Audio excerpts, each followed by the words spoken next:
Hello, my name's Marion Rose and welcome to another episode of my Aware Parenting series. Now today I'd like to talk about attachment play. And attachment play is based on another book written by Aletha Salter. Here is attachment play. It's me and my son on the cover, yay! And so attachment play, as I say, was written by Aletha Salter. You can find out more about her book, attachmentplay.com. And I'm a level 2 aware parenting instructor and I just love attachment play. I'm also a mum of a 13 and 9-year-old and I'd really love to just give you a little bit of an idea about what attachment play is.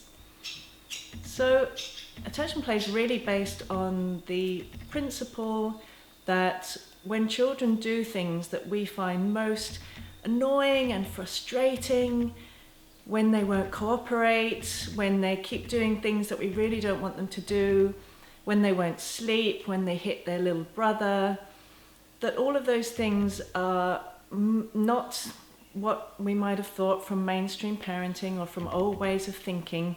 And when I talk about mainstream parenting, I'm really talking about historical ways that we've thought about children. So we've generally thought about children that when they're doing things like that, that we need to disconnect from them and give them less love and try and show them in some way through some kind of punitive way or some kind of way to actually kind of make them do what we want them to do. But the basis of attachment play is really that when children are doing those things, they're actually most in need of connection. They're most in need of love. And what's usually going on is that they're feeling disconnected in the moment. Even if we're there with them, they're not feeling connected with us, and that they possibly have some unmet needs going on that might be including connection, but it might also be for choice or autonomy, for fun, and usually that they've got some feelings that are bubbling up, and the feelings might be feelings that children commonly experience, like frustration and powerlessness and those kinds of feelings which can feel really uncomfortable. And so when children act in those ways that we find really challenging, often it's because of these things, that they're needing more connection and they've got these feelings bubbling up. So instead of doing what we may have traditionally done, or maybe what we learnt and what we experienced when we were children, is actually instead of disconnecting and getting harsh, is actually moving in and offering connection. And it's not just offering any old kind of connection. The beauty of attachment play is there are particular kinds of attention and connection that we can offer.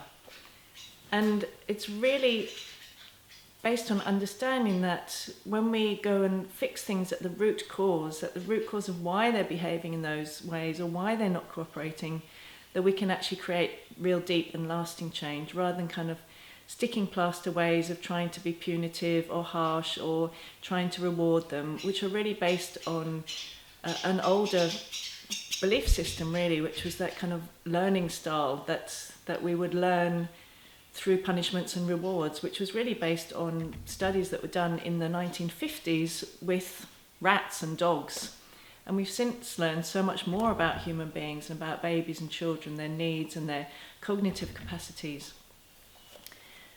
So with aware parenting, what we can do instead of punishments or rewards or even kind of subtle ways of doing that, we can actually meet those needs that they're trying to get met, so that they're less likely to do those things that we find really annoying, and they're more likely to actually want to cooperate with us. In attachment play, Aletha talks about 9 different types of attachment play. So a few of them are non-directed child-centered play, which I call present time, which I've made another video on that you can watch if you want. There's power reversal games. There's separation games. So there are many different games, and these games you can use in particular ways. So for example, non-directed child-centered play is a wonderful thing just for pretty much everything. So if your child is doing lots of these kind of things that you really don't enjoy, actually pouring in more connection is actually more likely to lead to them doing that less. So doing regular non-directive child-centered play, I recommend watching that present time video I made to give you more details about that, will actually fill up their connection cup. So it means they're less likely to feel disconnected at those times when we want cooperation from them, and they're more likely to feel that connection and thus want to cooperate with us, because it's really based on the idea that they naturally want to cooperate. And it's just that feelings and disconnection get in the way of that sometimes. What about power reversal games? Power reversal games are one of the most wonderful types of games I find, because again, if we think about what it's like for a child, even if we try and be compassionate and give them choices, there are so many times where children don't get to choose what they do, where we're asking them to do things that really they don't care about at all. They probably don't care if whether or not they have a bath, or whether or not they, all the things that we want them to do. So often feelings of powerlessness and frustration can be quite common for children. We're very similar to, for parents, they can be quite similar feelings. I'm sure you've experienced that yourself, of frustration and powerlessness.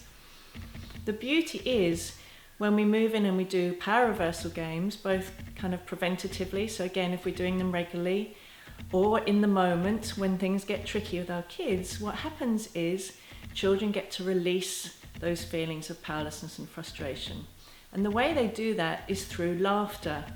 So laughter releases certain kinds of feelings. It releases, as I say, fear, frustration, powerlessness, just discomfort. It really releases things. I'm sure if you think about it for yourself, maybe you've been to see a comedian, or maybe you've watched a funny movie, or maybe you've been with a friend or your partner, and you've just laughed and laughed and laughed about something, and how kind of relieved and relaxed you feel afterwards, because it really just releases a whole lot of feelings from our bodies.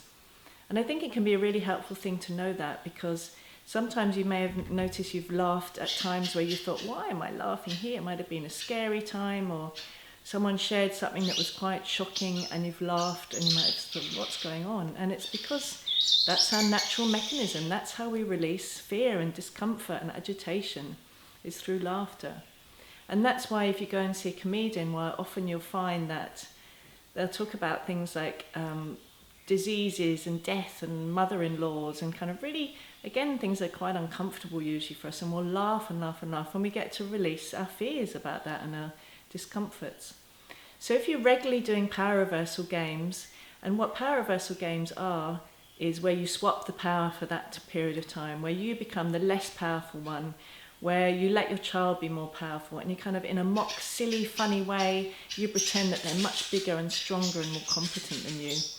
So when we're doing regular power reversal games with our children, every single time they get to feel connected with us, and they get to release those feelings of frustration and powerlessness that get in the way of them cooperating. So in the moment, when we ask them if they're willing to put their shoes on so that we can go out the door, or if they'll come to the table to eat dinner, they haven't got a whole load of feelings of frustration and powerlessness sitting there getting in the way of them and their natural desire to cooperate. So the birds have flown in and they've come to join us, so they want to play too. So let me tell you a few power reversal games so that you can play with this yourself. And the beauty of this is you'll probably find that you've already been doing this with your child already. So the classic one is a pillow fight. So in the pillow fight, you have a pillow, they have a pillow, make sure the pillow's got no zips or sequins or things, and you hit them gently with the pillow like that, and whenever they hit you, you could make a big exaggerated mock kind of falling over and oh no, and you might want to say something, oh, you're not going to do that again, are you? Or, you're so big and strong, and oh, I'm going to come back, I'm going to get you. And then you go in again and you do big exaggerated. The more exaggerated and ridiculous and goofy and over the top you can fall over in, the more likely it is that they're going to laugh and they're going to be releasing those feelings of powerlessness and frustration. Other games can be, again, probably might be playing this depending on the age of your child, when they're in a swing and you're pushing them forwards and backwards in the swing, and each time they come close to you, you could again make that big exaggerated, oh no, you knocked me over. And you're not going to do that again, are you? And I'm not going to do that again, are you? And if your child's laughing, then you can just keep going. Basically, if they're laughing, you cannot really do too much of this, so just keep going, and in the joy of knowing not only are you probably having fun and feeling connected, you're getting to release those feelings. So we can not only do it in a preventative way, we can also do it in the moment. So before we're going to ask something of them, before we're going to ask them to cooperate with us, we can do a little bit of mini paraversal games. We could say, let's go and have 5 minutes of rumble on the bed, or 5 minutes of whatever your favourite paraversal game is. And that can really, again, just help them feel connected and help them release any feelings of powerlessness or frustration that are sitting around. So it means they're much more likely to cooperate. I want to share one more thing that Aletha talks about in the Attachment Play book, which I just really love, because she talks about this 3-step process. Now, there's one for when children are doing things we don't want them to do, so you can read more about that in the book. But if you're really wanting them to cooperate with something that you want them to do, she suggests this 3-step process. So in the first step, we state what's going to happen. So we might say, we're going to get in the car in a few minutes. So we kind of give that as a given. But then the second step is that we really give them choice within that. So we might say, you know, if they're younger, we might say to them, would you like me to carry you, or shall I hold your hand? Or if they're a bit older, we might say, you know, do you want to take this game or that game with you? Or would you like to race me there, or shall I give you a piggyback? And the third step is to make it fun, because I'm sure if you think about it for yourself, if someone asks you to do something, and particularly if then you're not feeling connected and they suddenly turn around and they say, right, I want you to do that right now. Well, probably A, you're not feeling connected. 2, it's probably not going to meet your need for choice and autonomy, and so you're going to resist doing it even if you would have quite liked to do it. And 3, it's not very fun. It's not very enjoyable to do it like that. But if someone were to turn around and they're already connected with you and they say, you know, I'd really love it if you do this, and then they made that thing fun, like, I don't know, cleaning the house and putting on loud music and dancing together, you'd probably really enjoy to do that. And children are just the same as us. So making it fun, that might be, I don't know, clearing up the toys and doing that 3-step process and making it fun, singing songs or pretending to have a race about, I can do it quicker than you, or pretending to be goofy while you're doing it, or pretending to play characters while you're doing it.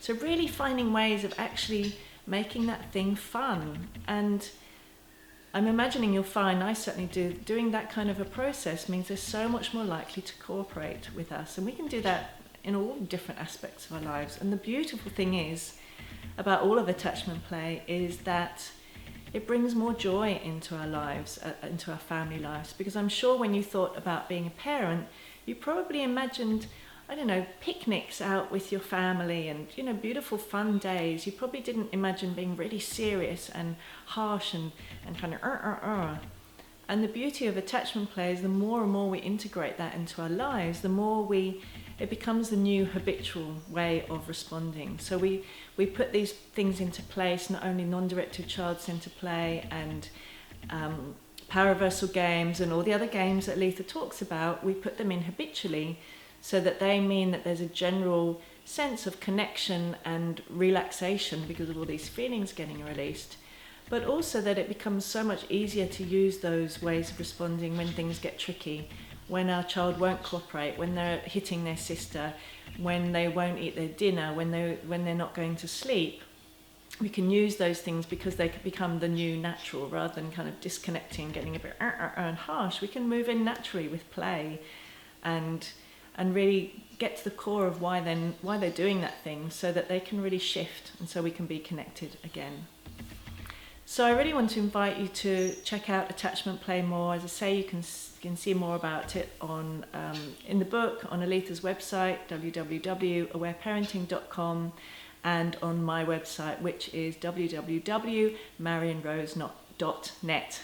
So thank you so much for watching, and please subscribe to my channel if you'd like to watch more parenting videos, aware parenting, and evolution through mothering videos. So I'd love to share more with you. So have a wonderful day and play with some present time and some paraversal games and see how you get on.